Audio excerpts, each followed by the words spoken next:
নাম কি? সোহাগ। বয়স কত?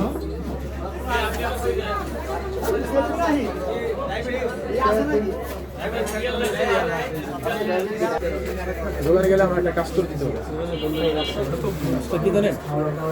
দাঁড়াইলে একটু বেশি হয়ে যায়।